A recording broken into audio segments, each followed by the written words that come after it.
É só nós dois na disciplina, professor? Olha, na verdade tem 5 matriculados, Bruno.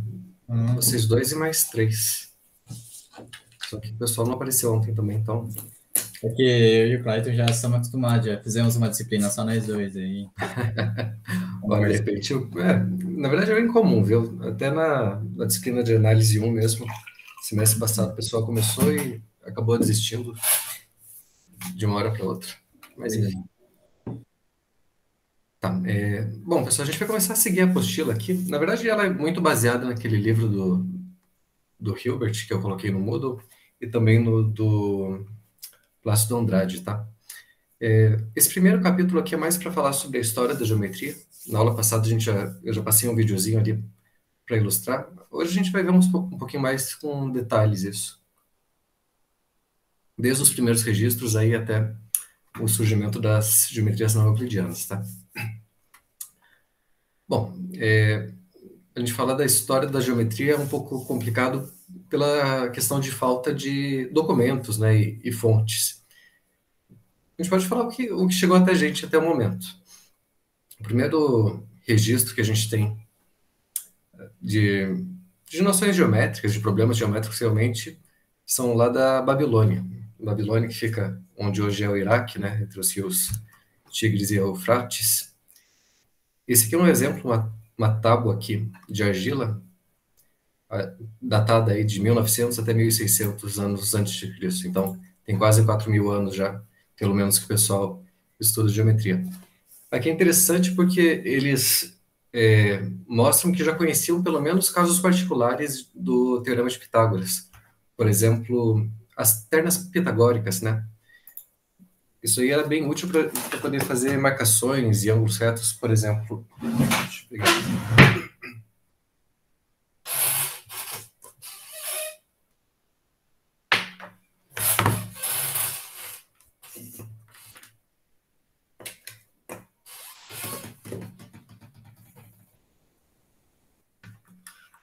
Só lembrando, se a gente pegar, por exemplo, os números 3, 4 e 5, isso aqui a gente diz que é uma terna pitagórica. Ah, porque é aquele triângulo lá, né? A hipotenusa é 5, 3 e 4 cadetas. Isso, exatamente, porque ele satisfaz o Teorema de Pitágoras, né? A gente pode pensar que tem um triângulo aqui com lados 3, 4 e 5, e realmente vale, né? Porque o quadrado da hipotenusa é a soma do quadrado dos catetos. 5 ao quadrado é 3 ao quadrado mais 4 ao quadrado. Tem outros exemplos aqui, por exemplo, deixa eu lembrar, o 5, 12 e 13, né? Também vale. Aqui 5 ao quadrado dá 25, 12 ao quadrado 144, somando os dois dá o 3 ao quadrado, que é 169. Então, saber essas relações é bem útil para, na hora de fazer construções ou divisão de terrenos aí com ângulos retos, eu posso pegar, por exemplo, uma corda, fazer nós nessa corda aí, com medidas específicas, por exemplo, uma corda com 3 nós igualmente espaçados, aí outra com 4 com essa mesma medida. 1, 2, 3, 4, e outra com 5. Aqui tá meio torto, né? Mas não vai entender a ideia. E na hora de eu juntar essas cordas aí para formar um triângulo, eu tenho certeza que eu vou formar um triângulo retângulo. E tem uma coisa desse tipo aqui. Claro que os babilônios usavam outro sistema de numeração, né? Era o sistema de numeração hexadecimal, na base 60. Então não era exatamente 3, 4, 5, ou 5, 12 e 13. Eram outras ternas, mas a ideia é basicamente a mesma. Só que a geometria ali dos babilônios, não só dos babilônios, mas da civilização em geral antes dos gregos, inclusive os chineses, indianos e assim por diante, eles não tinham uma fundamentação teórica, né? Era uma coisa muito prática, muito empírica. Eles viam que realmente essas fórmulas, essas ideias dele davam certo na prática, mas não tinham não tinha nenhuma preocupação para explicar ou fazer uma demonstração lógica por que que isso era verdade. Aqui é um outro exemplo de outro tablete de argila babilônico, aqui 1750 de Cristo. Se vocês veem, por exemplo, os problemas dos egípcios, também nos papiros, são vários problemas aí, indicando a forma de solução, mas também sem uma justificativa lógica do motivo por que que essas coisas funcionavam. Nas civilizações antigas, também não tinha uma diferença muito clara entre o que era uma solução precisa do que era uma solução aproximada. Por exemplo, podiam adotar o valor aí da divisão de uma circunferência do perímetro dela pelo diâmetro, isso chamar de 3, em vez de ser o 3,14 ou 3,1415, enfim. Ou escrever isso numa forma de uma fração. Para eles funcionava e estava tudo bem.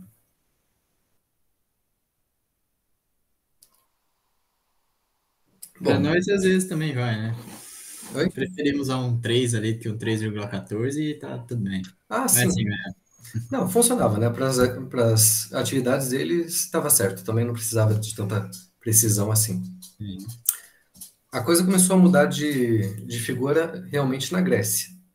Na Grécia que a gente começou a ter um tratamento mais lógico e mais formalizado da geometria. Na verdade, os gregos, a palavra geometria vem do grego, né? O geo, que significa terra, e metria, medida. Então, geometria significa, na verdade, medida da terra. Isso tem um motivo também. Um historiador grego, que é o Heródoto, muito do que a gente conhece da Grécia vem dele, desse período mais antigo.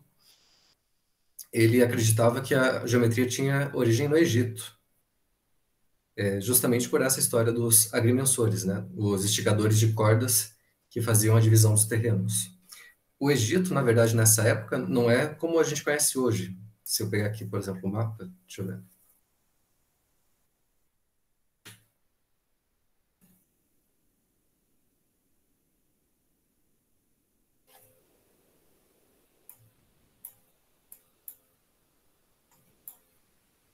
Só para a gente se localizar aqui. A Babilônia ficava nessa região aqui, onde hoje é o Iraque, entre esses dois rios importantes, o Tigre e o Eufrates, que eu acho que fica... Acho que fica mais ou menos nessa região aqui. Daqui que vem os primeiros registros que a gente tem. E o Egito está aqui, né? Tem essa divisão aqui meio em linha reta, mas na verdade a civilização do Egito ela começou aqui à margem do rio Nilo, que na verdade é a única parte fértil aqui do país, né? Se a gente ver a imagem de satélite, essa região toda é um deserto. A única parte fértil dessa região é justamente aqui ao longo do rio Nilo. E era aqui que a civilização se desenvolveu.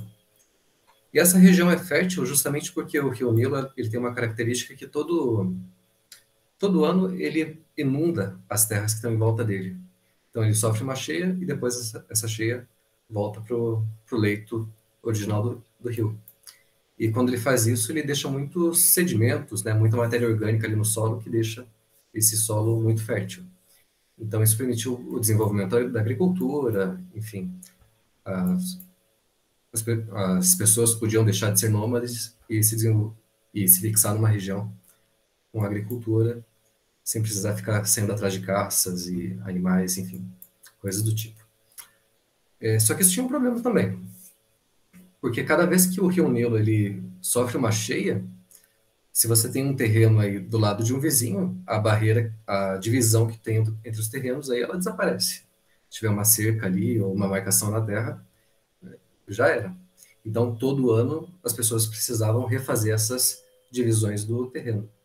Isso era importante, inclusive, para o governo, né, para o faraó, porque ele cobrava os impostos justamente conforme a área do terreno de cada pessoa. Então, para o governo era importante refazer essas divisões das terras de maneira precisa, e também para os donos das terras, ninguém queria perder terreno para o vizinho, né? Então, aí que vem o trabalho importante desses agrimensores, desses esticadores de cordas, para fazer a divisão de maneira correta. E eles usavam mais ou menos essa ideia que eu falei para vocês de termas pitagóricas e coisas do tipo. Aí começou um desenvolvimento de resultados da geometria que a gente conhece.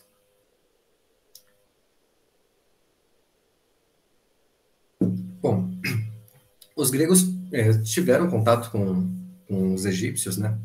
Na verdade, no Egito foram feitas várias colônias gregas. Por exemplo, em Alexandria. Alexandria foi uma cidade fundada por Alexandre o Grande, né? Alexandre era um macedônio. Vocês veem aqui a Grécia, está muito próxima aqui do Egito. Só atravessar o mar você chegou, né? Na antiguidade, na verdade, a Grécia não é do jeito que a gente conhece hoje também. Ela tinha várias colônias espalhadas por todo o mar Mediterrâneo. Inclusive aqui no Egito, por exemplo, na cidade de Alexandria, na Turquia também. Essa parte toda era grega. A ilha de Chipre, na Itália também. A cidade de Siracusa, que é a cidade de Arquimedes. Enfim, tudo isso aqui era um mundo grego antigo. Bom, um dos personagens mais importantes aí para a matemática grega era Tales. Tales, que nasceu em Mileto. Mileto, se não me engano, ficava aqui na região onde hoje é a Turquia. Também era uma cidade grega na época. E ele tinha conhecimento, provavelmente ele viajou para o Egito, teve conhecimento dos resultados de geometria dos egípcios e levou isso para a Grécia. Tales, na verdade, ele é conhecido como o primeiro matemático puro, porque ele foi o primeiro a ter realmente um teorema com o nome dele, porque ele tinha uma demonstração para algum resultado de maneira logicamente consistente, né? Ele partia de uma premissa e ia, a partir disso, demonstrando os resultados dele. Ele foi o primeiro a ter uma noção de uma demonstração matemática.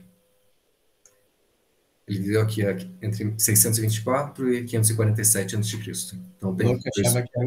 Achava que era o Euclides o primeiro. Desculpa, eu não te ouvi, Bruno. Não, eu disse que achava que era o Euclides o primeiro a fazer uma demonstração, mesmo que, né, da geometria e tudo, mas eu achava que era ele. Não, Euclides, a gente vai ver que ele vai demorar mais uns 300 anos para aparecer ainda. Mas esse teorema dele da demonstração é o teorema de Tales, né? Produto dos meios igual a produtos extremos. Que ele Isso. Uhum. Tem vários teoremas com o nome de Tales, né? Mas realmente envolve retas paralelas e segmentos proporcionais. Por aí.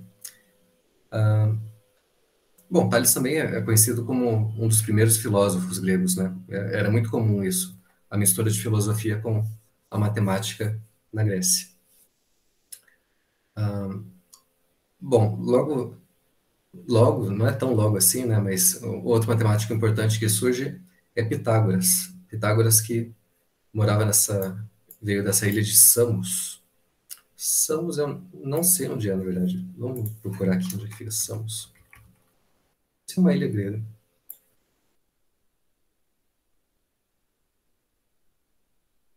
Essa ilhazinha aqui, pelo jeito. Olha só, ela fica bem perto da Turquia, na verdade. Provavelmente hoje é uma...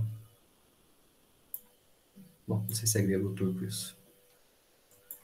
Bom, mas Pitágoras nasceu nessa ilha aí, viveu aqui entre 569 e 475 a.C.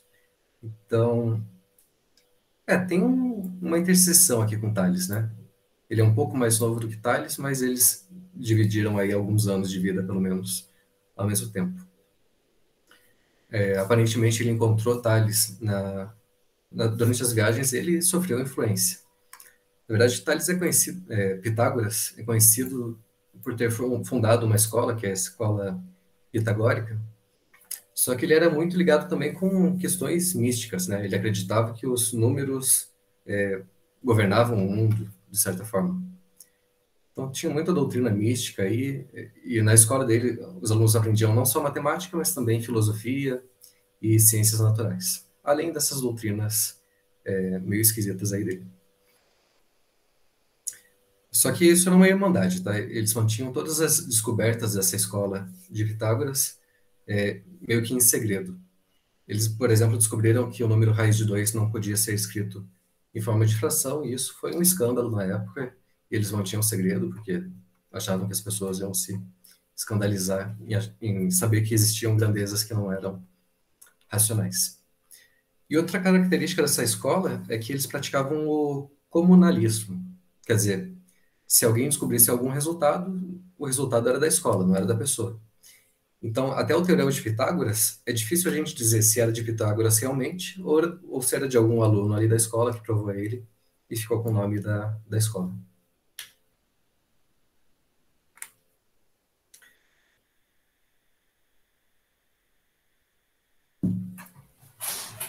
Bom, aí tem uma estátua de Pitágoras. Bom, outra figura importante para a gente é Platão. Platão ele não tem resultados na matemática de verdade, mas ele tem uma importância grande na filosofia. Ele fundou uma escola também importante na cidade de Atenas, conhecida como a Academia de Platão. E conta a lenda que logo na entrada dessa academia dele, ele escreveu essa frase aqui. Bom, em grego, né? A geometria tos me deis exito, significa que o ignorante em geometria seja proibido de entrar aqui. Tamanha a importância que ele daria à geometria do ponto de vista lógico, né? Enfim. Se bem que isso aqui é mais uma lenda, tá? Provavelmente isso aqui não é verdade, mas enfim. Ele não tem trabalhos relevantes em matemática, mas ele contribuiu com os fundamentos da lógica.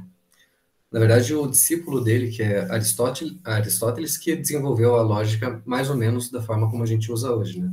A lógica que a gente usou por muito tempo foi conhecida como lógica aristotélica. E toda a base da matemática é lógica, né? Aristóteles viveu aqui entre 384 e 322 a.C. Tem vários trabalhos em física, poesia, música, lógica, retórica, governo, enfim, né? Em várias áreas diferentes. No passado eles eram mais multifuncional, né? Eles tinham uns escravos para trabalhar para eles, né? Então podia passar o tempo aí fazendo É, várias coisas. Bom, como eu falei, a lógica como a gente conhece hoje, ela foi criada por Aristóteles. E ele sistematizou a lógica aí com regras de inferência, enfim, coisas que eu acho que vocês estudaram lá no primeiro período, né? Silogismo, enfim. Isso que é importante para a gente poder diferenciar o que é uma verdade realmente do que apenas parece verdade, né? Aqui uma figurinha de Aristóteles e aqui do Platão. Tá, então seguindo aqui, outra figura importante é o doxo. O doxo, sim, que vai ter uma importância grande na geometria. Na verdade, boa parte dos teoremas que a gente vê no livro de Euclides são devidos a Eudoxo. Ele que demonstrou várias coisas que estão nos elementos de Euclides. Ele introduziu, então, as ideias da matemática não quantitativa para descrever e trabalhar com entidades geométricas. Então, não estava só simplesmente fazendo contas ali, né? Estava trabalhando a geometria de uma maneira mais abstrata. E também fez uso de números irracionais, ao contrário dos predecessores dele. Pitágoras, ele achava que os números governavam o mundo, né? Então, o trabalho de Pitágoras era muito aritmético. Eudoxo, ele fez o caminho contrário. Ele concentrou mais nos aspectos geométricos do que na questão aritmética. Mesmo porque a geometria, a gente consegue uma base lógica para ela mais forte. Pelo menos na época era assim, né? Do que na aritmética. A aritmética não tem muito, pelo menos não tinha na época, um sistema axiomático por trás dela, ao contrário da geometria. Eudoxo também foi o primeiro matemático que criou um sistema axiomático, axiomas para geometria, a partir dos quais a gente pode deduzir teoremas. Ele é considerado por muitos o maior matemático grego depois de Arquimedes. Arquimedes vai surgir bem vários anos depois.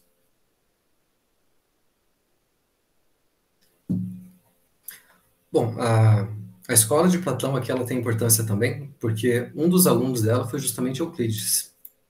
Euclides aqui que viveu entre 325 e 265 a.C. Ele foi o primeiro professor na escola de Alexandria, onde funcionava o Museu de Alexandria. Alexandria fica aqui no Egito, tá? Mas era uma colônia grega na época. Deixa eu ver onde fica Alexandria.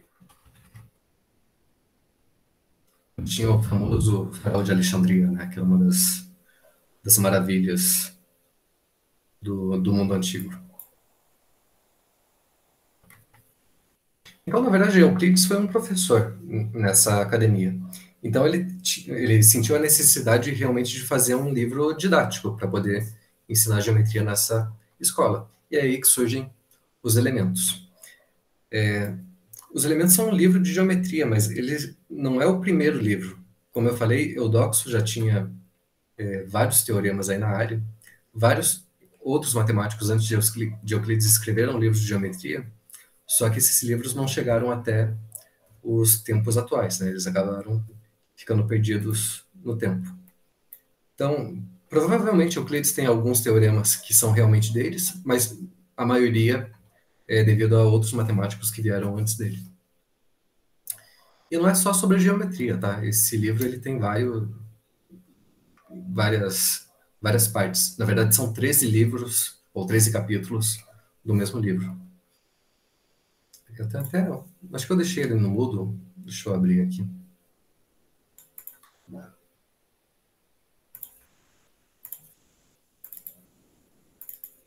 Sim, professor, você deixou lá. Deixei, né? Uhum. Deixa eu abrir ele aqui.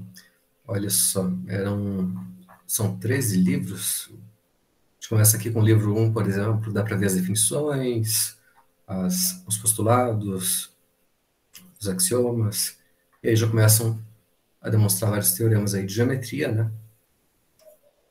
Mas cada livro deles vai ser uma coisa diferente. Tá, o livro 4, tá, ainda é sobre geometria.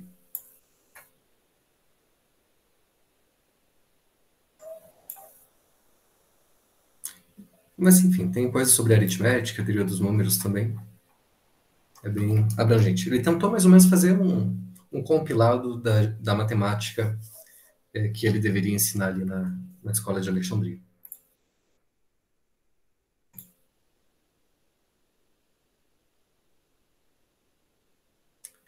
Bom, e foi um livro que fez muito sucesso, né? Tanto que ele chegou até os tempos atuais, 2.300 anos já. É um dos livros aí mais reproduzidos da história, só perde para a Bíblia em número de edições. Aqui é uma figura do Eudoxo e aqui do Euclides.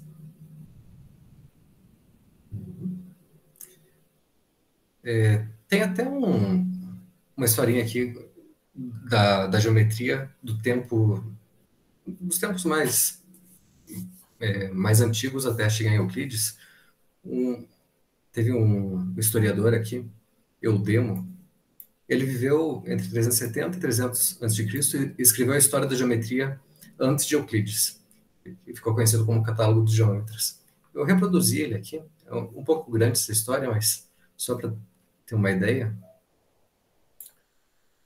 Ele conta mais ou menos a história a partir de Tales, saindo do Egito, trazendo a geometria para a Grécia. Só ler um trechinho aqui. Então, que escreveu o Demo. Então, por um lado, de fato, muitos dos mais velhos descreveram essas coisas, tendo-se proposto a fazer o elogio da matemática, e por isso apresentamos poucas das muitas nessas coisas, exibindo completamente o conhecimento e a utilidade da geometria. Por outro lado, depois dessas coisas, deve-se dizer da produção dela neste período, pois o divino Aristóteles, dizendo as mesmas opiniões frequentemente retornar aos homens, segundo períodos determinados do todo, e não tomar as ciências uma organização durante o tempo, primeiramente, ou E não tomar a ciência uma organização durante nosso tempo, primeiramente, ou dos nossos conhecidos, mas também nem dizer quantas outras circunvoluções, blá, blá, blá. Enfim, deixa eu ver onde é que ele vai começar. Ele começa aqui. Então, visto que seja conhecido por muitos, a geometria ter sido descoberta entre os egípcios primeiramente.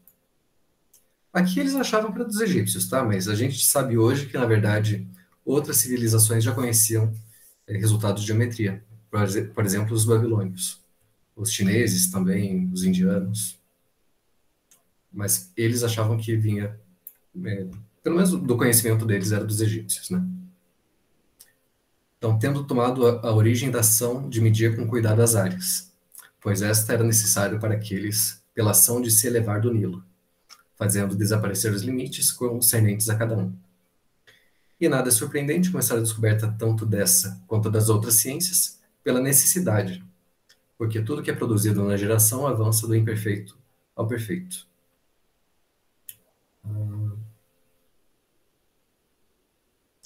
Daí ele começa falando de Tales aqui. E Tales, primeiramente, tendo ido ao Egito, transportou para a Grécia essa teoria. E por um lado descobriu muitas coisas, e por outro lado mostrou os princípios de muitos para os depois dele, aplicando-se a umas de modo mais geral e outras de modo mais sensível. E depois dessa, Mamerco, o irmão do poeta Stesichoros, o qual é mencionado como tendo tido uma ligação de zelo em relação à geometria, e Hippias de Elis, relatou como tendo adquirido reputação na geometria. E depois desses, Pitágoras mudou a filosofia sobre ela em uma forma de educação livre, examinando do alto os princípios dela, explorando os teoremas, tanto de um modo imaterial quanto intelectual.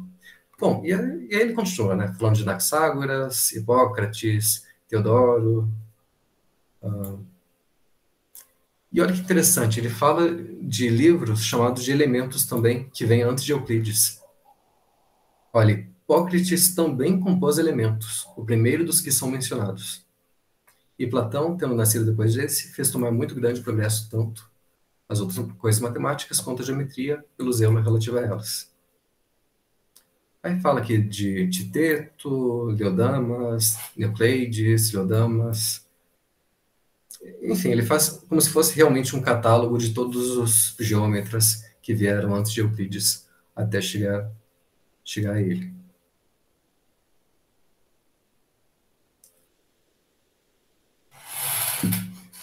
Bom, mas o que interessa para a gente são os elementos de Euclides. Querendo ou não, foi o livro que chegou até nós, né? Todas essas obras aqui que o Demo relata na história dele acabaram se perdendo. E é claro que o livro de Euclides não chegou até aqui por acaso. Ele chegou porque foi, primeiro, que estava muito bem escrito, não encontraram problemas nesse livro, e ele serviu como livro didático por vários séculos aí. Então, só para a gente ter uma ideia aqui como é que funcionava esse livro dos elementos. Vamos dar uma olhadinha aqui.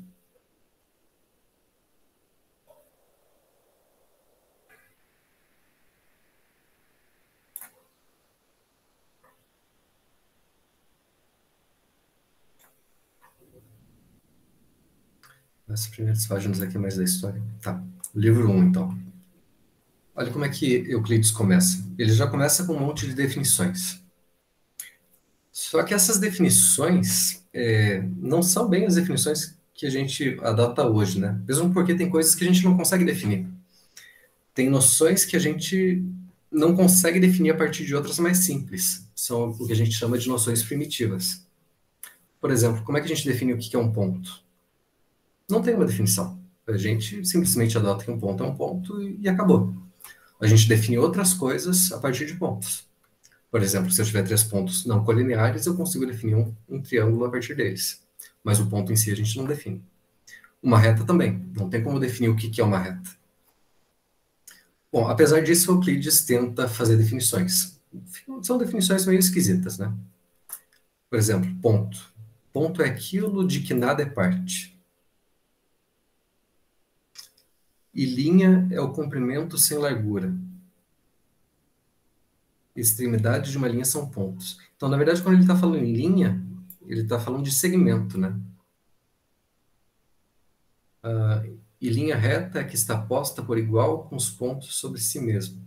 Enfim, são várias definições aí que hoje não seriam satisfatórias, né? Não fazem muito sentido, porque ela usa várias coisas que estão mal definidas antes para poder fazer essas definições.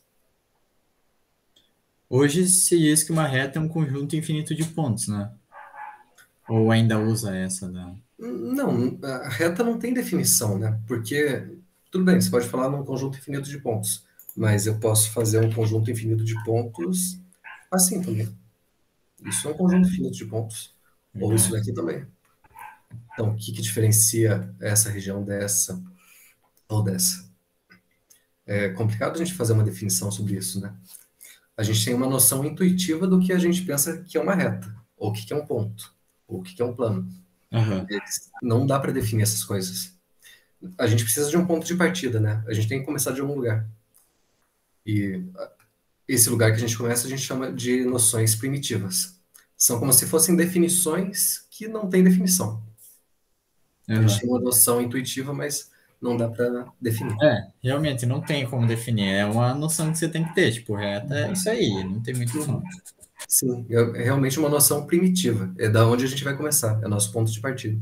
Uhum. Mas, professor, a gente vai começar, mesmo que a matéria não euclidianas, a gente vai ver um pouco das euclidianas ainda? Então, na verdade, a gente tem que começar do começo, né?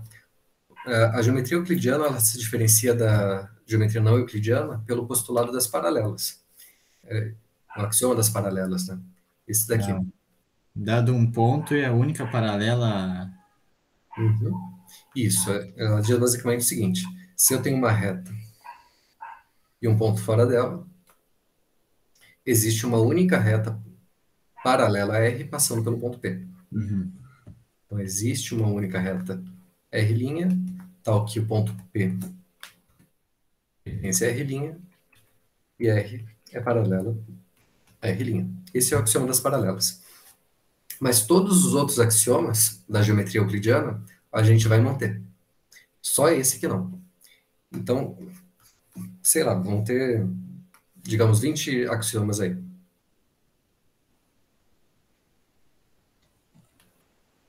Daí tem o axioma das paralelas.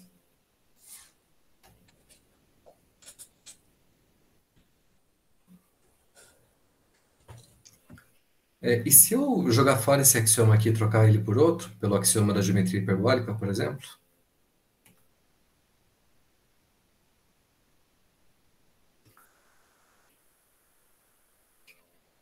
o axioma da geometria hiperbólica ele fala que se eu tenho uma reta e um ponto fora dela, existem duas retas paralelas a essa reta passando pelo ponto P. E isso vai implicar, na verdade, que existem infinitas. Uhum. É que a gente já apresentou uma vez trabalho sobre as neoclidianas. Foi a hiperbólica, a esférica, tudo. A Ah, legal. hiperbólica é do plano de Poincaré, né? Tem vários modelos para geometria hiperbólica. Tem o modelo de Beltrame, tem o disco de Klein e tem o disco de Ah, Poincaré também. uhum. É o Qual disco que é de... a primeira que a gente vai começar a ver? Só para... A gente vai ficar mais no disco de Poincaré. Ah, beleza. Aquele disco onde...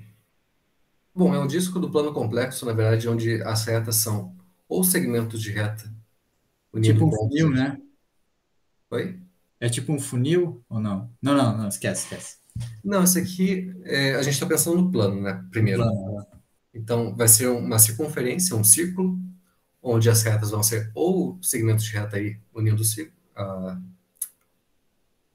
pontos da circunferência, ou ainda arcos de circunferência com extremidades aí nesse disco. Uhum. Beleza. Mas a gente vai ver isso daí mais para frente. A gente vai trabalhar com trigonometria hiperbólica, enfim, várias coisas. Então, olha, o que diferencia uma geometria da outra são justamente esses dois axiomas. A maioria dos axiomas a gente vai manter. E se eu não usar nenhum deles, aí a gente vai ter o que a gente chama de geometria neutra. É a geometria que não vai usar nem o axioma das paralelas, nem a negação dele. Então, todos os resultados que a gente vai ver no início para a geometria neutra, ela vale tanto para a geometria euclidiana quanto para as geometrias não euclidianas.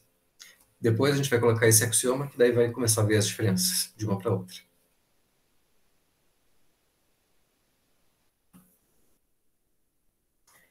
Então, só continuando aqui, dar uma olhada no trabalho de Euclides.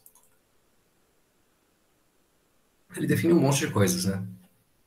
Ângulo, ângulo agudo, fronteira, círculo, centro do círculo, diâmetro, e assim por diante. Então, tem 23 definições aqui, que são retas paralelas. Aí ele começa com os postulados. Postulado significa o que se pode.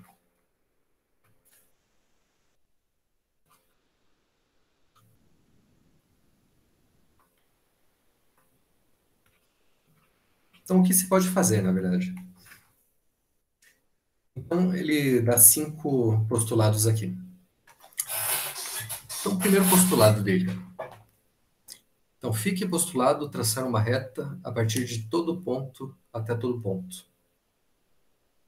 Reta, para ele, é o que a gente chama de segmento, tá? Então, o primeiro postulado diz o seguinte. Se eu tiver 2 pontos, então eu sempre consigo um segmento ligando esses 2 pontos aí. Então, esse é o primeiro postulado de Euclides. É meio óbvio, né? Tenho 2 pontos, consigo ligar uma reta por eles dois. Segundo, também prolongar uma reta limitada continuamente sobre uma reta. Então, o que ele está falando basicamente é que qualquer segmento a gente consegue prolongar ele indefinidamente para qualquer um dos lados. Terceiro, com todo centro e distância, descrever um círculo. Ou seja,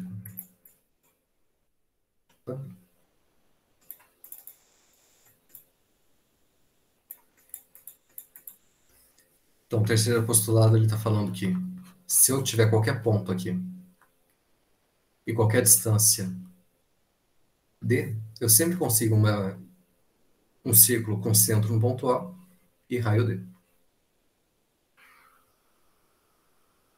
Então, olha, todas essas afirmações são fáceis da gente aceitar, né? Parece que é óbvio.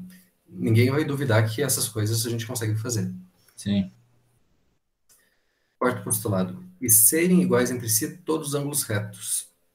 Então, a primeira noção de congruência, né? Então, está falando que todos os ângulos retos são congruentes. Bom, também é uma coisa aceitável. Se eu tenho um ângulo reto aqui e outro ângulo reto aqui, intuitivamente eu consigo transportar esse ângulo aqui para encaixar em cima do outro e vai ficar tudo bem. Consigo enxergar que eles são congruentes. Agora, olha o quinto postulado. E caso uma reta caindo sobre duas retas faça ângulos interiores do mesmo lado menores que dois retos, sendo prolongadas as duas retas ilimitadamente, encontrarem-se no lado do qual estão os menores do que dois retos. Olha, a natureza desse postulado aqui é totalmente diferente das outras, né? Primeiro que ele não é nem um pouco intuitivo. Você não consegue olhar isso daí na hora e pensar, né? Isso daí é verdade.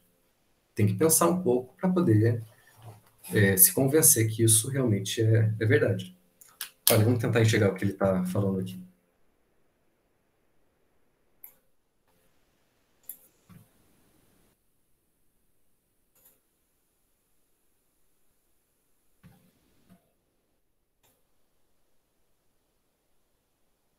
Então, e caso uma reta caindo sobre duas retas? Então, a gente tem três retas, na verdade, né? Então, tem duas retas aqui. Vou chamar de R e S. E tem uma outra caindo sobre elas duas. Uma reta T, digamos. Quer dizer, está intersectando as outras duas retas. Está fazendo ângulos interiores do mesmo lado menores que dois retos. Então, o que ele quer dizer é o seguinte. Esses dois ângulos aqui, alfa e beta, na hora que a gente somar eles, a soma é menor do que a soma de dois ângulos retos. Então vai ficar menor que 180 graus. Então, se isso acontecer, eu posso prolongar essas duas retas ilimitadamente e elas vão se encontrar no lado que estão os ângulos menores que dois retos. Então, se eu prolongar essa reta R e essa, elas vão ter que se intersetar em algum ponto. Depois que a gente faz o desenho, a gente acaba se convencendo que isso é verdade, né? Sim, fica bem mais fácil de ver, né? Uhum. Porque, olha, se a soma desses dois ângulos aqui fosse igual a dois retos, fosse 180 graus, aí a gente sabe lá por, sei lá, teorema de Tales, alguma coisa do tipo, que essas duas retas, na verdade, elas têm que ser paralelas, né? Elas não se intersectariam em ponto nenhum. Então, o que Euclides está falando é que, se a soma desses dois ângulos for menor que 180, então essas duas retas vão ter que ser concorrentes. E o ponto ainda, ele dá a localização para ele, né? Nesse caso, ele está à direita da reta.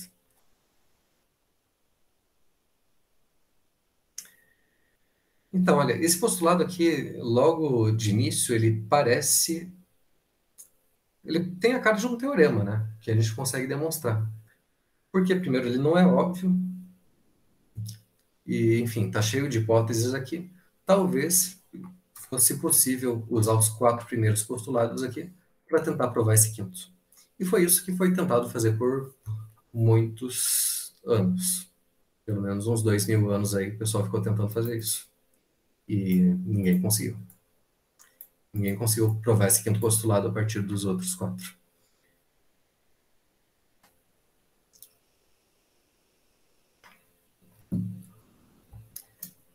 Além dos postulados, Euclides tem essas noções comuns, que é o que a gente chama de axiomas hoje. A gente fala que axioma e postulado hoje são sinônimos, tá? Mas para Euclides eram coisas diferentes. Postulado eram coisas mais relacionadas à matemática mesmo. E as noções comuns eram coisas que valiam para a vida em geral. Então, por exemplo, a primeira noção aqui é que coisas iguais à mesma coisa também são iguais entre si. A ideia de transitividade, né? Então, se A é igual a B e B é igual a C, então o A tem que ser igual a C. A segunda noção: caso sejam adicionadas coisas iguais a coisas iguais, os todos são iguais. A ideia de uma equação, né? Então, tem uma igualdade aqui, soma a mesma coisa dos dois lados, a igualdade se mantém. Mesma coisa vale para subtração, para desigualdade, para multiplicação, para divisão. Todo é maior que a parte. E duas retas não contêm uma área. Então, duas retas não podem formar uma figura, não podem formar um polígono, digamos assim. Aí ele já começa a demonstrar alguns teoremas, né, a partir disso. Vamos voltar aqui para isso aí.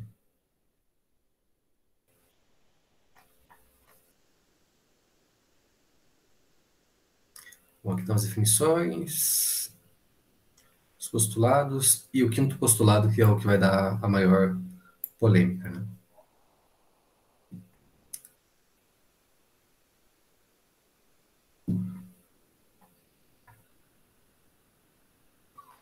Claro que esse livro de Euclides foi adotado por muito tempo aí como livro didático, mas a partir dali da Renascença foi começado a ver que ele tinha vários problemas. A começar das definições, né? Ele faz definições muito imprecisas. Ele usa vários resultados que intuitivamente a gente consegue entender que são verdade, mas que não tem uma demonstração também muito sólida. Olha, aqui tem um exemplo no livro 1. Euclides usa uma premissa que não foi nem postulada nem provada, que dois círculos centrados na distância de seus raios têm dois pontos de interseção. Bom, isso é uma coisa que a gente consegue admitir, né? Se eu tenho duas circunferências aqui, com os centros, com a distância entre os centros menor que a soma dos raios, eles vão ter dois pontos de interseção. Só que Euclides não colocou isso nem como um postulado, nem como um teorema, ele simplesmente disse que isso era verdade, sem demonstrar. Então é uma falha no livro, né? Uma coisa que passou despercebida. Ele usava muito essa noção de movimento também, de triângulos, para provar congruência, enfim. Mas ele nem definiu o que era um movimento. Era uma ideia meio mecânica. Enfim, apesar de todo o sucesso dos elementos, ele tem falhas e por isso foi necessário refazer os fundamentos da geometria aí, séculos mais tarde, né? Bom, como eu falei, esse quinto postulado ele deu muita polêmica desde o início, que levou muita gente a tentar provar ele como um teorema, mostrando que ele, na verdade, não era necessário, que ele poderia ser provado. Só que todas essas tentativas de demonstração, ou elas tinham algum erro, ou elas assumiam algum fato que era equivalente ao quinto postulado. Tem vários resultados aí que são equivalentes a esse postulado de Euclides. Um deles é o que a gente usa hoje, que é chamado de axioma de Playfair. É o seguinte.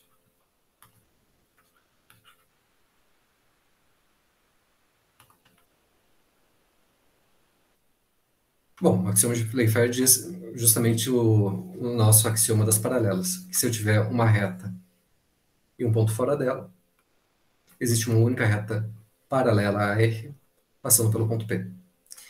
Esse axioma ele é equivalente ao quinto postulado de Euclides.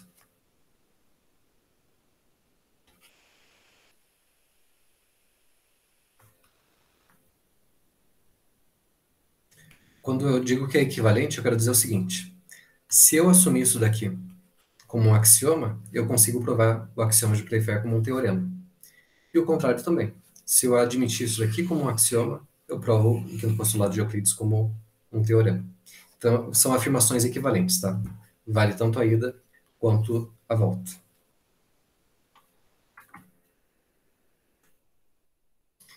Ele recebeu esse nome de Playfair porque Playfair escreveu um livro usando esse axioma aí. No século... Aqui, entre 1748 e 1819. Apesar que essa equivalência já era conhecida, pelo menos desde os gregos já.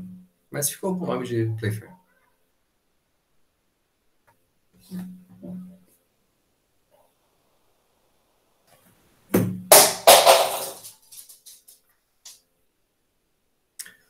Olha, a primeira tentativa de demonstração que a gente conhece é de Cláudio Ptolomeu. Ele foi um aluno aí da escola de Alexandria.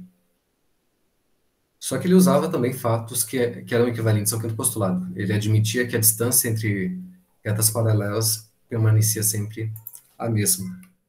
Quer dizer, se eu pegar duas retas paralelas aqui, RS, e eu pegar um ponto P aqui, por exemplo.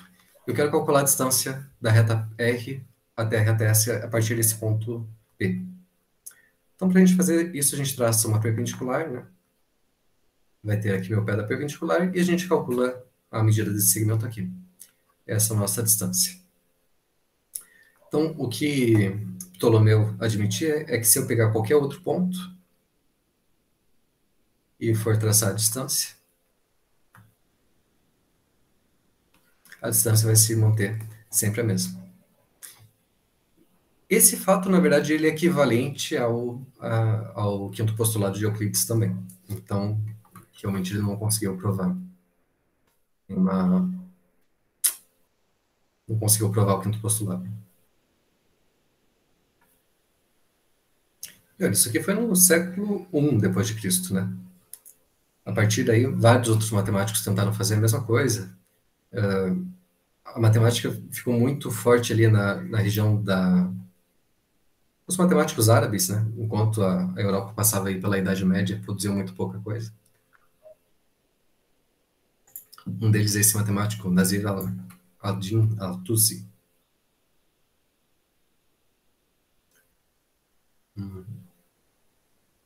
Mas todos eles usam alguma afirmação que é equivalente ao quinto postulado. Bom, uma figura importante que surge é esse... Não sei se ele é um padre, alguma coisa assim, John Wallis.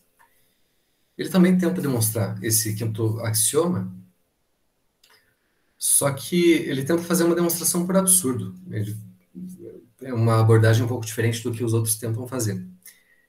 Então, o que ele faz é o seguinte: em vez de simplesmente usar os quatro primeiros para mostrar o quinto, eu vou usar os quatro primeiros e a negação do quinto para tentar chegar numa contradição.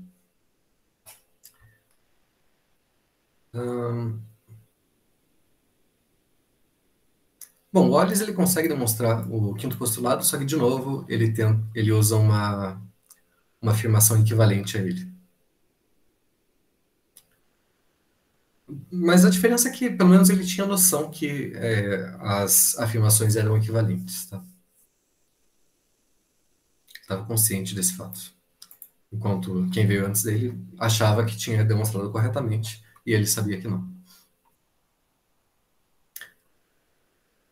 Bom, outra figura que hoje é importante, e essa realmente vai dar os primeiros passos no surgimento da geometria não euclidiana, esse padre jesuíta, o Gerolamo Saccheri, aí no século XVII já.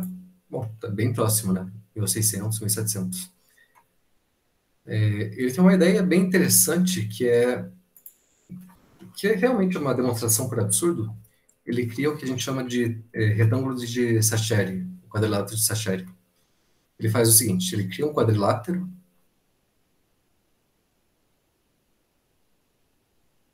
onde os dois ângulos aqui da base são ângulos retos.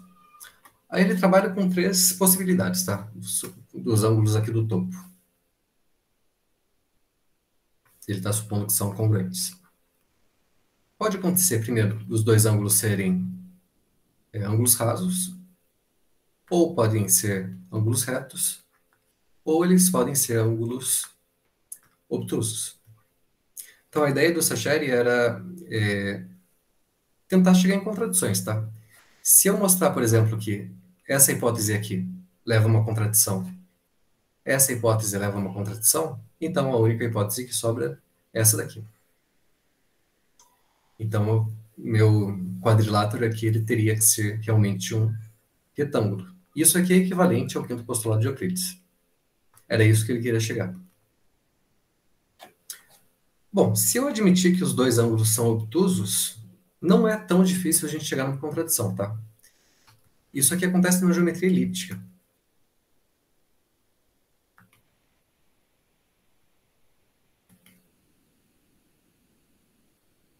Então, na geometria elíptica, a gente realmente tem quadriláteros. A gente pode construir quadriláteros.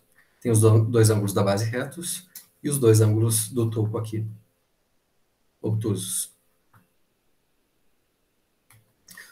Só que isso daqui, esse fato não é compatível com os quatro primeiros postulados, tá?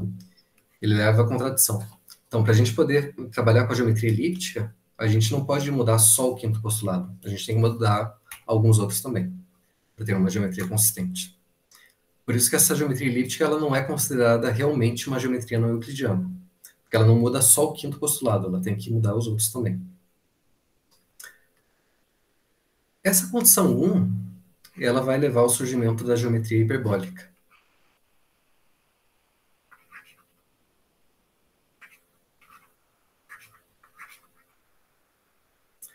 E aqui o Saccheri teve um problema, porque de jeito nenhum ele conseguiu chegar numa contradição, no absurdo com os outros quatro primeiros postulados. E realmente não teria como, né? Porque essa geometria hiperbólica, realmente ela é uma geometria consistente.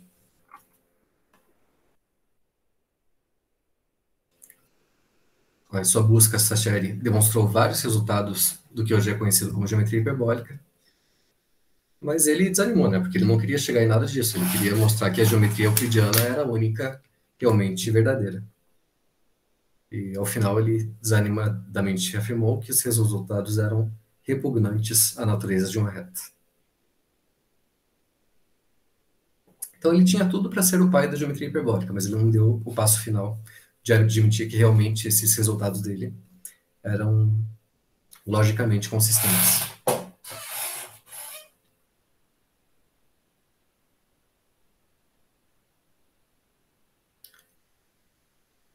Bom, depois de Sacheri tem o Johann Lambert. Ele fez um trabalho bem parecido com o Sacheri. Em vez de ele trabalhar com quadrilátero com 2 ângulos retos, ele trabalhou com quadrilátero com 3. Uma coisa desse tipo aqui. Um ângulo reto aqui, outro aqui, outro aqui. E ele queria saber o que acontece com o último ângulo. Então esse quadrilátero a gente chama de quadrilátero de Lambert.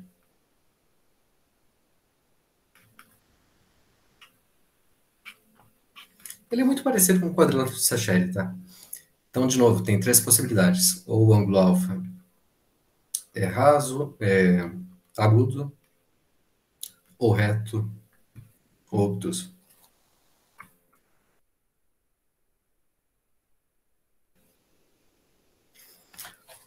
Uma coisa interessante que Lambert chegou é que essas proposições que ele provou mostravam que quando eu somo os ângulos internos de um triângulo, sem admitir o quinto postulado de Euclides, digamos que eu tenha um triângulo desse tipo aqui. Então, um ângulo alfa, um ângulo beta, um ângulo gama. Na geometria euclidiana, a gente sabe que se eu somar esses 3 ângulos aqui... Tem que dar 180. Isso aí.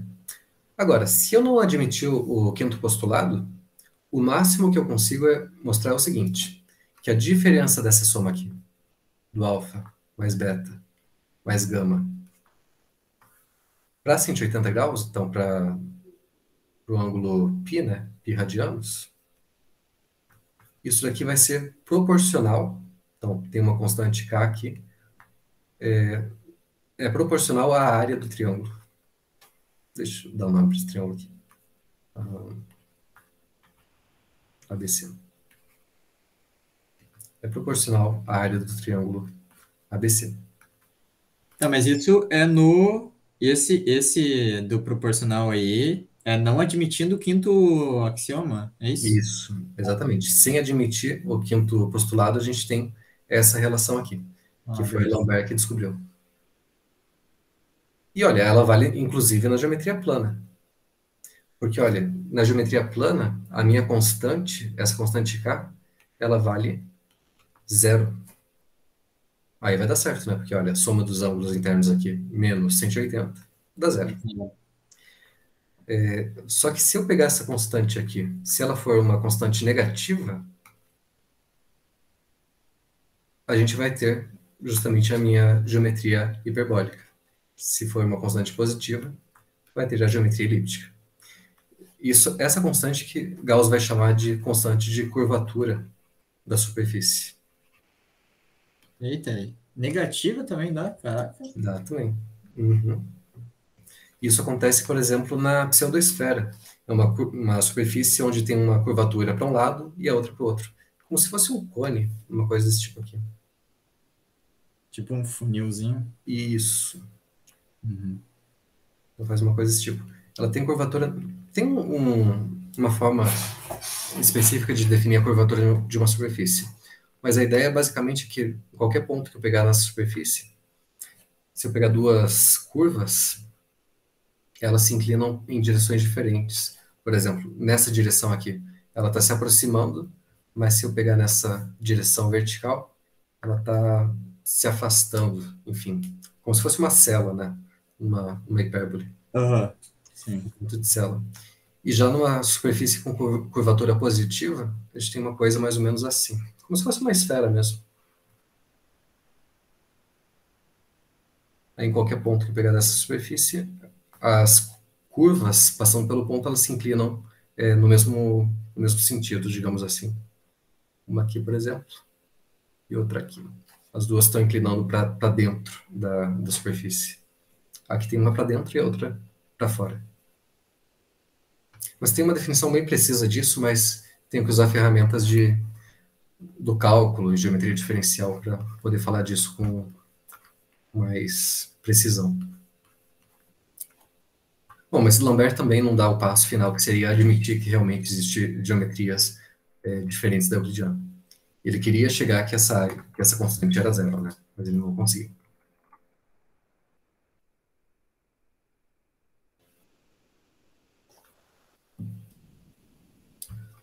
Bom, aqui eu coloquei vários axiomas conhecidos que são equivalentes ao quinto postulado. Por exemplo, Ptolomeu falava que uma reta que intersecta uma reta também intersecta todas as retas paralelas a ela. Aquele matemático árabe, Nasir al-Din, ele supunha que existia um retângulo. Então, existia um quadrilátero com 4 ângulos retos. Wallace admitia que a gente consegue sempre construir um triângulo semelhante a outro dado com área tão grande quanto a gente queira. Enfim, tem vários axiomas aqui. O que a gente mais usa hoje é esse axioma devido a Playfair, que duas retas que possuem um ponto em comum não podem ser paralelas a uma terceira reta. Quer dizer, se eu tiver uma reta R aqui e duas retas que se interceptam, um certo ponto P aqui, ST, pelo menos uma das duas não vai ser paralela à reta R. Eu não posso ter duas retas paralelas à reta R passando pelo mesmo ponto P. É o nosso conhecido axioma das paralelas. Bom, ele leva o nome desse John Playfair, que é de 1758, 1819, mas esse fato já era conhecido pelo menos desde os gregos. Ele já aparece nesse livro de Proclus, que é um outro historiador grego, aqui pelo menos no ano 410 depois de Cristo. 410 a 485.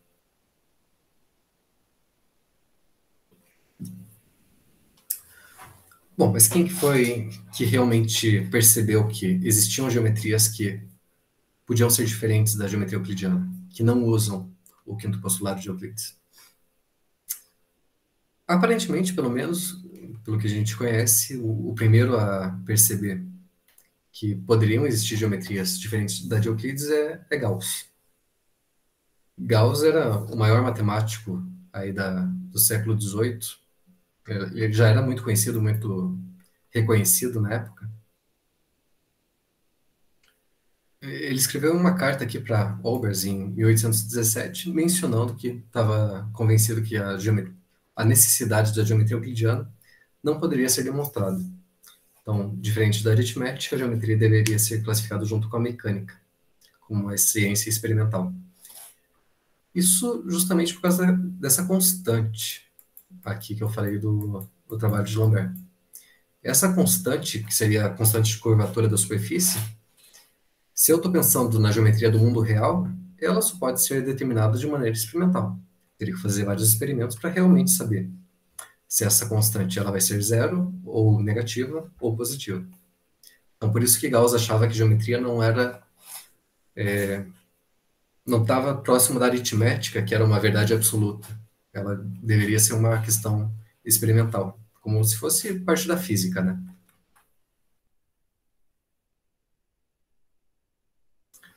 Olha só o que Gauss escreveu em 1824, em outra carta.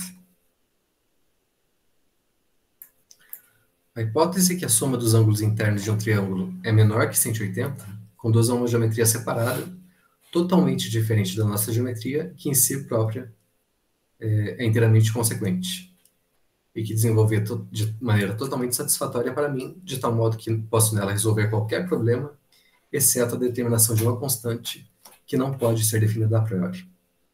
Essa constante é a constante de curvatura da superfície. Só que Gauss, apesar dele ter escrito essas cartas aí, ele nunca publicou nenhum trabalho em geometria não euclidiana. Ele dizia que talvez nunca torne público os resultados por temer a gritaria dos beócios. Beócios é uma maneira de falar dos idiotas, né? Então, ninguém ia entender as ideias dele, então ele preferia não publicar.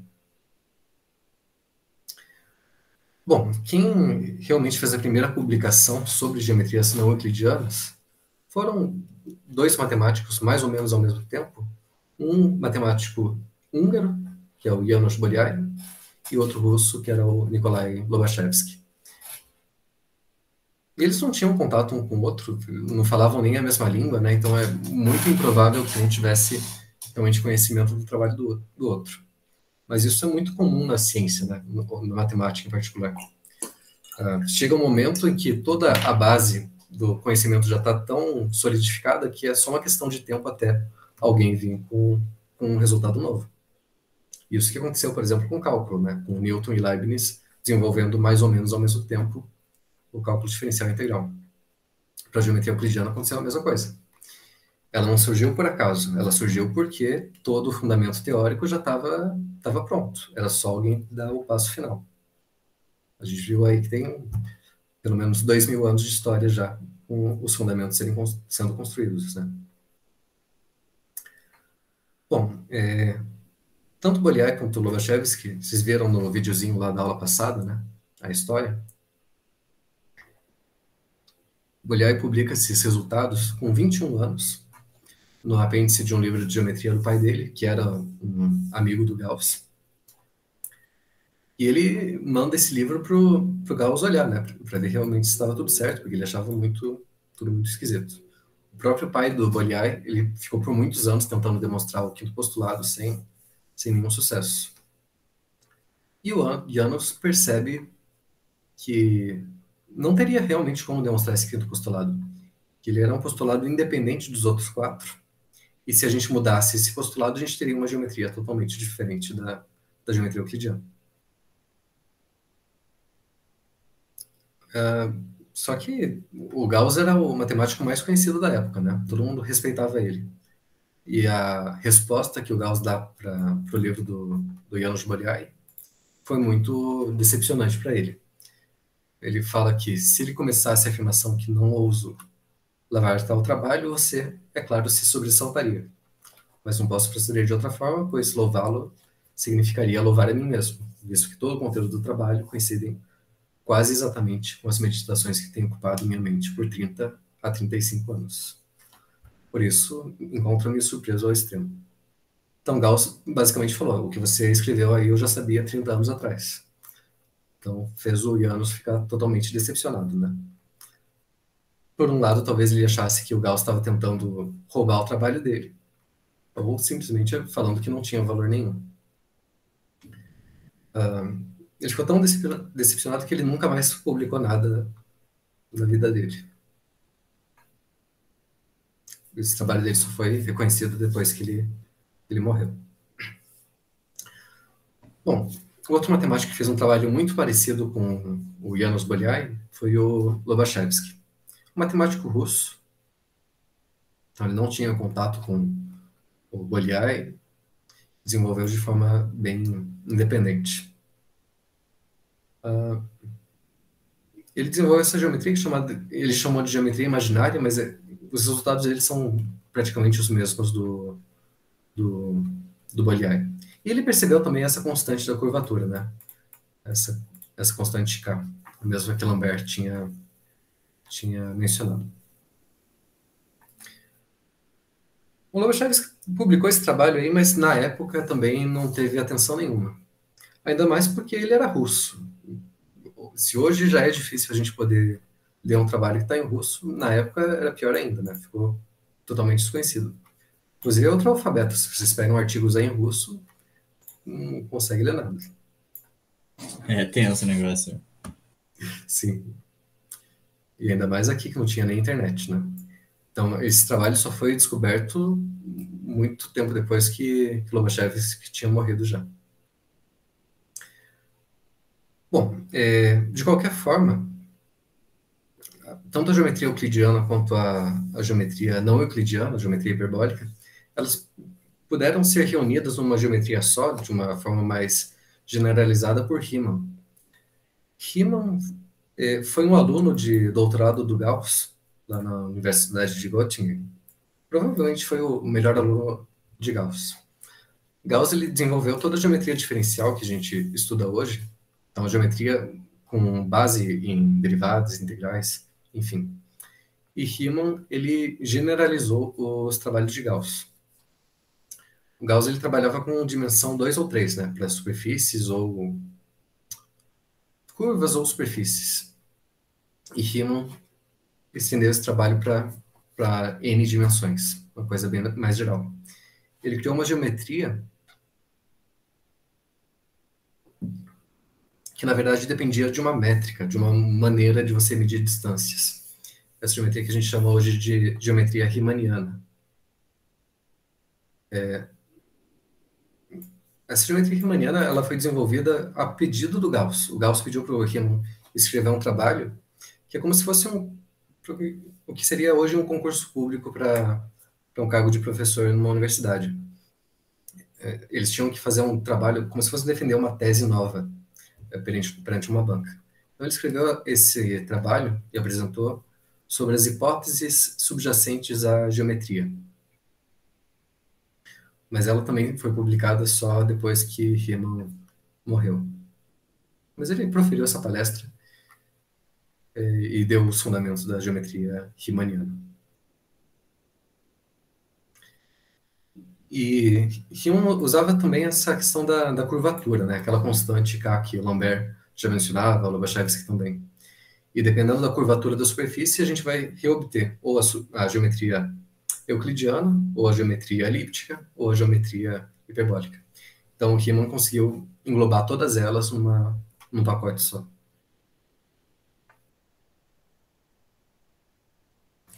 Mas Riemann também morreu bem novo, aí com 40 anos.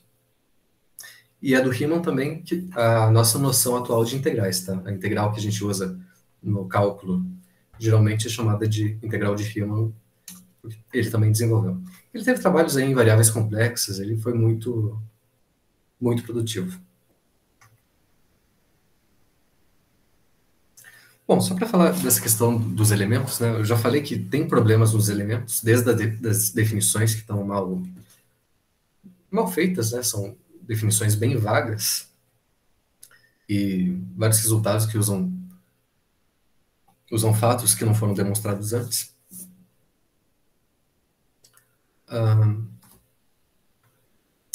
E essa questão das geometrias não euclidianas também teve uma aceitação bem lenta.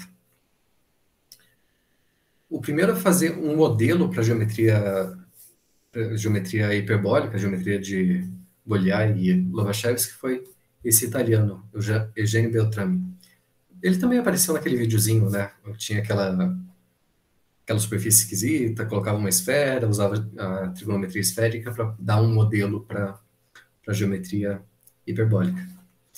Então, a consequência do trabalho de Beltrami é que a geometria hiperbólica ela não tem nenhuma contradição que a própria geometria euclidiana já não teria. Então, ela é tão consistente quanto a geometria euclidiana. Mas aí surge um outro problema, né? O que me garante que a geometria euclidiana é uma geometria consistente? O que me garante que os axiomas da geometria euclidiana não vão chegar numa contradição uma hora? Então, aí surgiu a necessidade de analisar os elementos aí de uma maneira mais rigorosa. E, como vocês sabem, os elementos têm vários problemas, então surgiu a necessidade de refazer toda a geometria euclidiana do zero, com novos axiomas, novas definições, da maneira que a gente faz hoje. Bom, o primeiro que faz um trabalho... Primeiro não, né? Mas quem faz um trabalho mais ou menos bacana nessa área foi esse matemático Pasch, Moritz Pasch. Ele publica palestras sobre a nova geometria. Então, ele reescreve toda a geometria euclidiana com base em novos axiomas e novas definições, noções primitivas, com mais cuidado nos processos dedutivos. E ele viveu aqui, olha, 1843 até 1930, né? Então, tem menos de 100 anos. É bem recente isso daí. E depois de Pasch surgiram outros matemáticos que fizeram um trabalho parecido, aperfeiçoando, né, a geometria. Um dos mais conhecidos é Hilbert, David Hilbert aqui, entre 1862 e 1943. Inclusive é o livro dele que eu coloquei ali no Moodle, Os Fundamentos da Geometria. É basicamente ele que eu estou usando como base aí para iniciar a parte de geometria neutra. Hilbert também é um matemático muito conhecido. Ele que criou aqueles... Ficou conhecido com os 20, acho que 21 problemas de Hilbert. Ele deu uma palestra aí no ano de 1900, exibindo o que ele achava que eram os problemas em aberto da matemática mais importantes que as pessoas deveriam se dedicar a tentar resolver. Cada um desses problemas tinha um prêmio aí de não sei quantos milhões de dólares. Alguns deles foram resolvidos, outros estão em aberto até hoje. Ele teve vários trabalhos na área de análise também, além da geometria. Hilbert também ele colocou a geometria fazendo uma relação com os números reais, tá? Então ele mostrou, na verdade, que a geometria euclidiana ela é tão consistente quanto a própria aritmética. Então, se a geometria for inconsistente, se ela tiver contradições, a aritmética tem que ter também. Ele fez isso basicamente usando geometria analítica. Bom, Hilbert, na verdade, ele queria reformular toda a matemática com base na lógica, tá? Refazer todos os fundamentos de maneira mais rigorosa e mais precisa. Hilbert achava que a matemática poderia ser reduzida a um número finito de axiomas para dar toda a base dela. Para qualquer afirmação dentro da matemática poder ser provada a partir desses axiomas. Na verdade, qualquer teoria axiomática... Bom, qualquer teoria axiomática a gente começa com axiomas, com noções primitivas, né? Com definições. Peraí.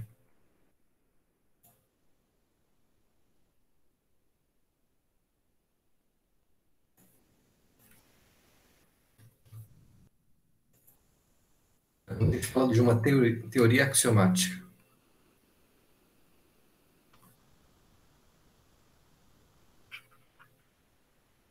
Bom, tem várias teorias axiomáticas, né? Na geometria euclidiana, que vocês viram lá em geometria 1 e 2, por exemplo, a gente tem um sistema axiomático.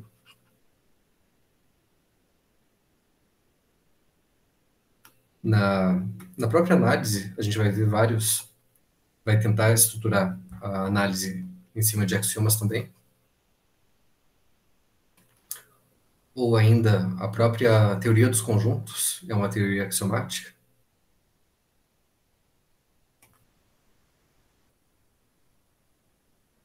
Enfim, uma teoria axiomática, ela depende de um conjunto de axiomas que são o nosso ponto inicial, né? São verdades que são fatos que a gente vai admitir que são verdadeiros, e a partir de onde a gente vai deduzir nossos teoremas.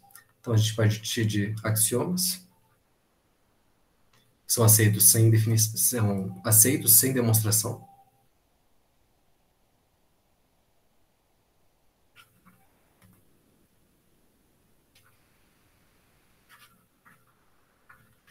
É nosso ponto de partida, né? São como se fossem os tijolos aí da nossa construção.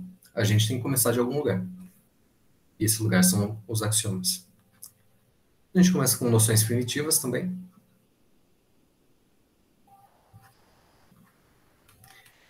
Que são os conceitos que não têm definição.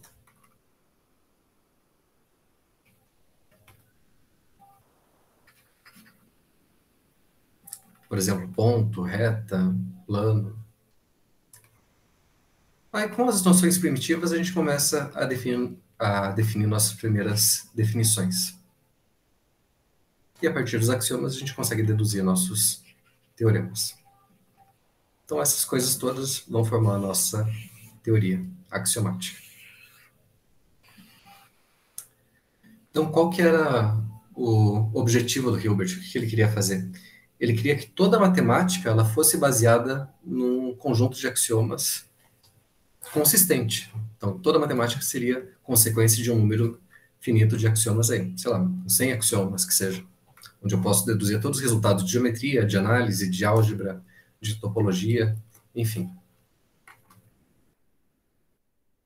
Esse ficou conhecido como o programa de Hilbert. Quando a gente cria uma teoria axiomática, a gente quer que essa nossa teoria ela tenha três propriedades, tá? A primeira propriedade é que essa teoria seja consistente. Quer dizer, eu não quero que tenha contradições entre meus axiomas, ou dentro dos meus axiomas e meus teoremas. Eu quero que seja realmente consistente, né? Não tenha contradições. A segunda condição é que meus axiomas são todos independentes um do outro. Quer dizer, nenhum axioma é consequência dos outros. Porque se ele for uma consequência, ele não é um axioma, né? Ele vai ser um teorema. Eu posso descartar ele, que ele não vai me fazer diferença nenhuma. E por último, o que eu quero da minha teoria é que ela seja uma teoria completa. Quer dizer, qualquer afirmação que eu faça dessa teoria, eu posso poder provar que ela ou é verdadeira ou ela é falsa, a partir dos axiomas e meus teoremas. Então, minha teoria axiomática ideal tem que ter essas três propriedades aqui. Qual que é o problema disso aqui? Como é que eu posso mostrar que uma teoria é consistente? O que me garante que a geometria euclidiana não vai chegar uma hora que um teorema ali vai me gerar uma contradição do segundo axioma com o quinto, por exemplo? Vixe, professor, que pergunta difícil. O que garante que não vai chegar uma contradição entre os axiomas? Uhum. Ou os axiomas ou os teoremas, né? Sei lá, daqui a 1000 anos eu vou estar lá demonstrando um teorema, olha só, o primeiro axioma não bate com o quinto. Ixi, o que garante isso? Pois é. Nada. Nada garante. Nada me garante que a geometria euclidiana seja consistente. Na verdade, Hilbert mostrou que a consistência da geometria euclidiana é baseada na aritmética. Então, ela é tão consistente quanto a aritmética. Mas o que me garante que a aritmética é consistente? Não tem nada. Nada me garante que o 2 mais 2 realmente é 4. Pode ser que não seja. Nós que definimos isso, né? Em teoria, assim, a gente que diz. A gente tem nossos axiomas ali da análise, né, de corpos, enfim, e vai deduzindo, mas realmente não tem nada que me garanta que uma hora eu não vou cair numa contradição. Na verdade, aqui em 1931 teve um matemático que é o Gödel, Kurt Friedrich Gödel, também é bem recente, 1906 a 1978, que ele provou os teoremas da incompletude, os teoremas da incompletude de Gödel. Basicamente, ele está falando o seguinte, que qualquer teoria axiomática que tenha um número finito de axiomas, ela não pode ser, ao mesmo tempo, completa e consistente. Ou seja, se eu tiver uma teoria que é completa, quer dizer, qualquer afirmação eu posso classificar em verdadeira e falsa, então ela não é consistente. Ela vai ter que ter alguma contradição. E se ela for consistente, se ela não tiver contradição nenhuma, então vão ter afirmações que eu não posso nem provar que são verdadeiras, nem que são falsas.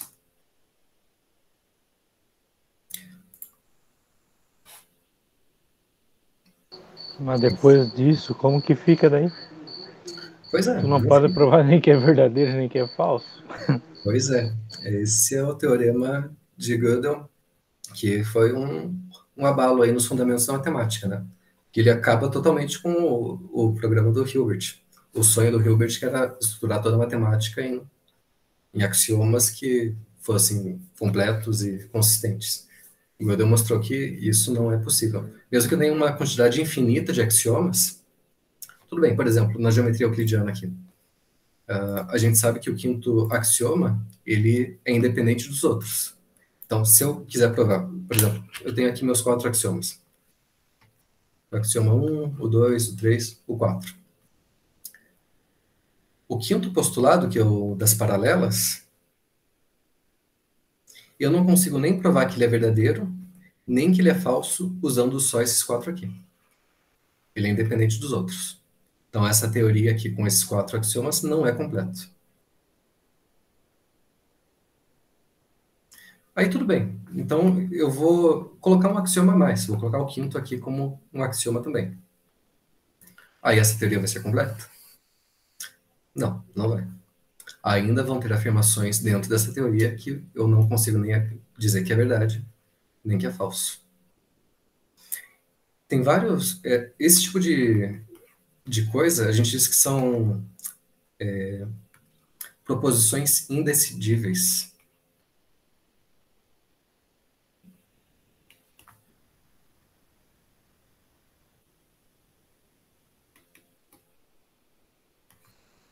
Quer dizer, são afirmações que eu não consigo classificar nem em verdadeira nem falsa dentro de uma teoria. Tem vários exemplos desse. Um exemplo bem conhecido é o axioma da escolha da teoria dos conjuntos. O axioma da escolha, usando só os axiomas usuais da teoria dos conjuntos, eu não consigo provar nem que ela é verdadeira, nem que ela é falsa. Um outro resultado interessante de análise é a hipótese do contínuo.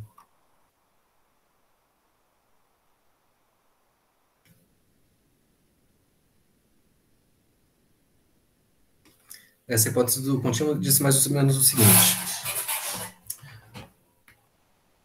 Ela fala sobre cardinalidade de conjuntos, tá? São coisas que vocês vão ver em análise também.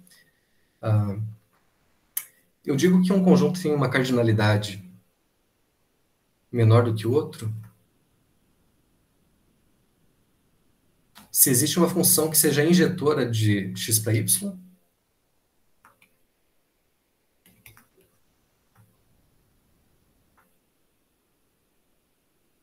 mas não existe função injetora de y para x.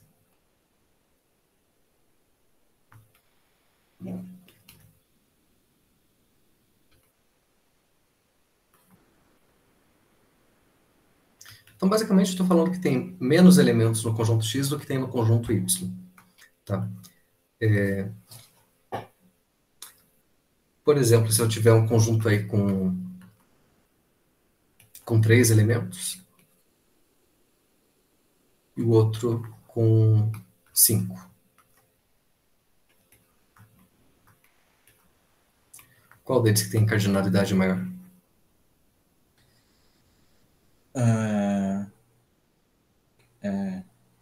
O Y? O y, né? Porque, olha, será que eu consigo montar uma função que seja injetora saindo do x e chegando no y? Sim. Consigo, né? Por exemplo, posso ligar o A aqui no 1, o B no 3, o C no 2. É uma função injetora. Agora o contrário não tem como, né? Porque teria mais elementos no domínio do que no contradomínio. Exatamente. Eu tenho mais elementos aqui no meu conjunto y do que no x, então, se eu for montar qualquer função aqui, uma hora eu vou ter que repetir elementos na imagem.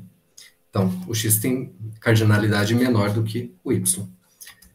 Para conjuntos finos, isso é bem fácil de falar, né? Agora, quando a gente trabalha com conjuntos infinitos, por exemplo, se eu pegar o conjunto dos números naturais e dos inteiros, qual dos dois tem maior cardinalidade? Os inteiros? Por quê? Porque os inteiros pega a parte. Os inteiros, em teoria, teriam mais números no seu conjunto, né? Porque pega a parte dos negativos também. Uhum. Sim, mas olha só. Deixa eu colocar aqui 1, 2, 3, assim por diante. Menos 1, menos 2, menos 3. Bom, pensando em funções injetoras, de novo. Eu consigo uma função injetora saindo dos naturais para os inteiros? Consegue. Consegue, né? Olha, se eu ligar o 1, por exemplo, no 1, o 2 no 2, o 3 no 3, é uma função injetora. E o contrário também vai dar certo, né? Também dá. Consigo montar uma função injetora saindo dos inteiros para os naturais? Consegue também. Como é que eu posso fazer isso, por exemplo?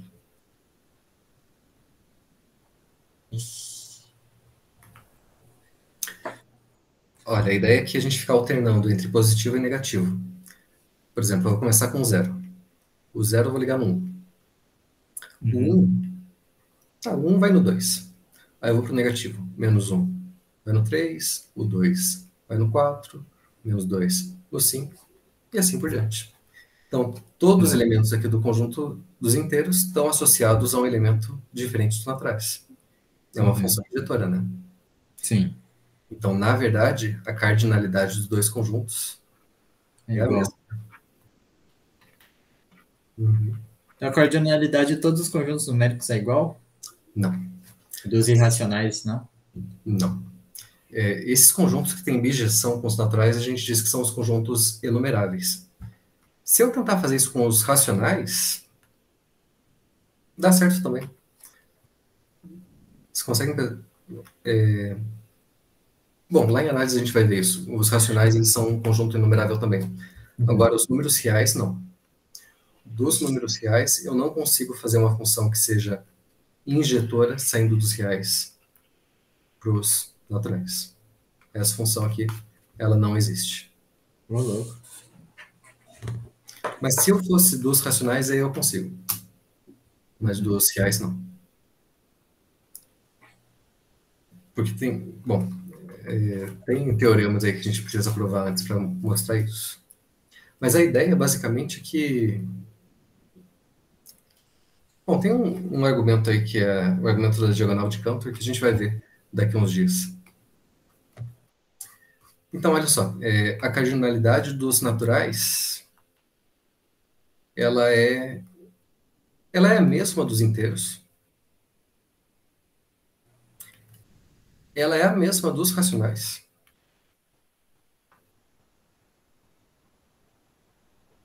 mas ela é estritamente menor que a dos reais.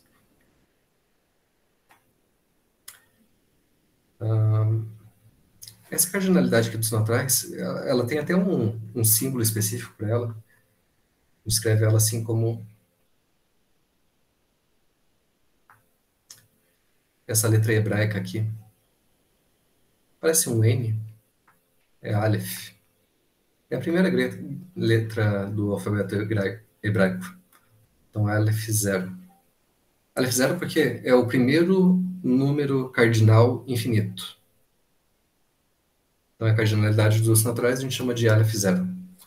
A dos reais é uma outra cardinalidade, é um outro número infinito. Toda essa teoria que foi desenvolvida por Cantor, tá? Ali no 1900, final dos anos 1800. Essa cardinalidade aqui a gente diz que a gente representa como sendo um C. É a cardinalidade do contínuo. Então, o que diz a hipótese do contínuo?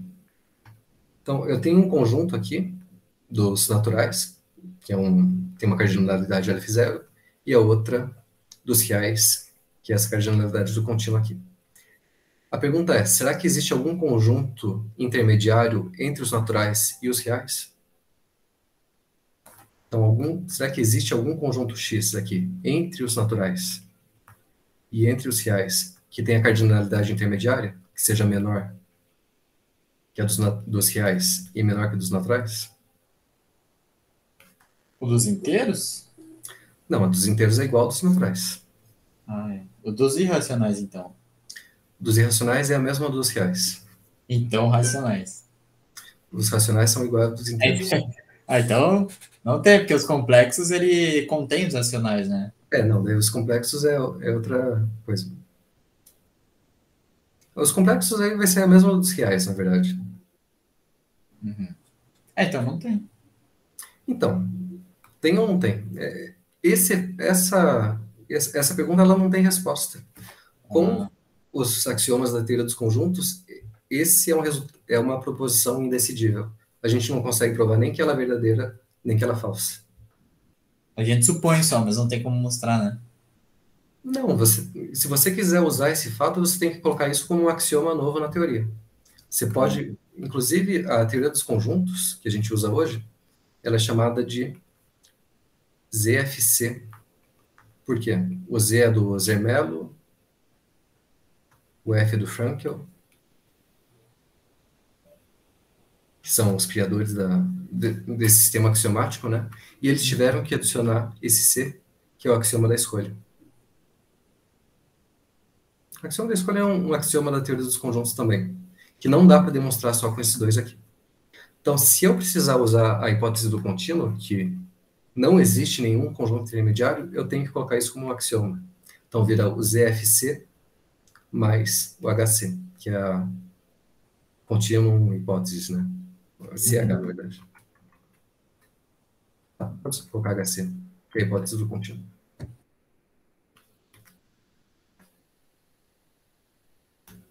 Ou se eu não quiser usar, daí eu tenho que usar a negação dela, que não existe nenhum, que existe algum conjunto intermediário entre esses dois. Aí eu vou levar a teorias diferentes, tá? E tem pessoas que estudam isso, do ponto de vista lógico. Teorias que usam a hipótese do contínuo e outras que não usam. Mas aí leva a teorias axiomáticas diferentes. É a mesma coisa da geometria, né? Ou eu uso o postulado das paralelas, ou eu não uso. E aí eu vou ter resultados bem diferentes.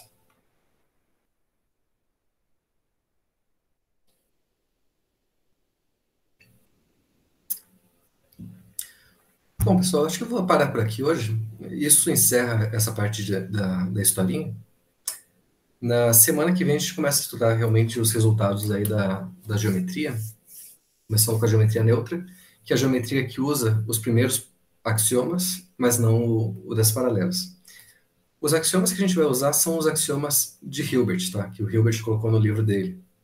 Esse livro, Fundamentos da Geometria, que inclusive eu deixei a versão em inglês dele ali no Moodle. Então, na verdade, ele agrupa os axiomas em grupos. São 4 grupos, tá? Os axiomas de incidência, de ordem, de congruência e de continuidade. Então, o total aqui vai dar... são 15 axiomas. Beleza? Beleza, professor. Fechou, então. Então, tá bom, gente. Beleza. Boa noite para vocês. Até segunda-feira. Valeu, professor. Bom final de semana. Valeu, professor. Boa noite.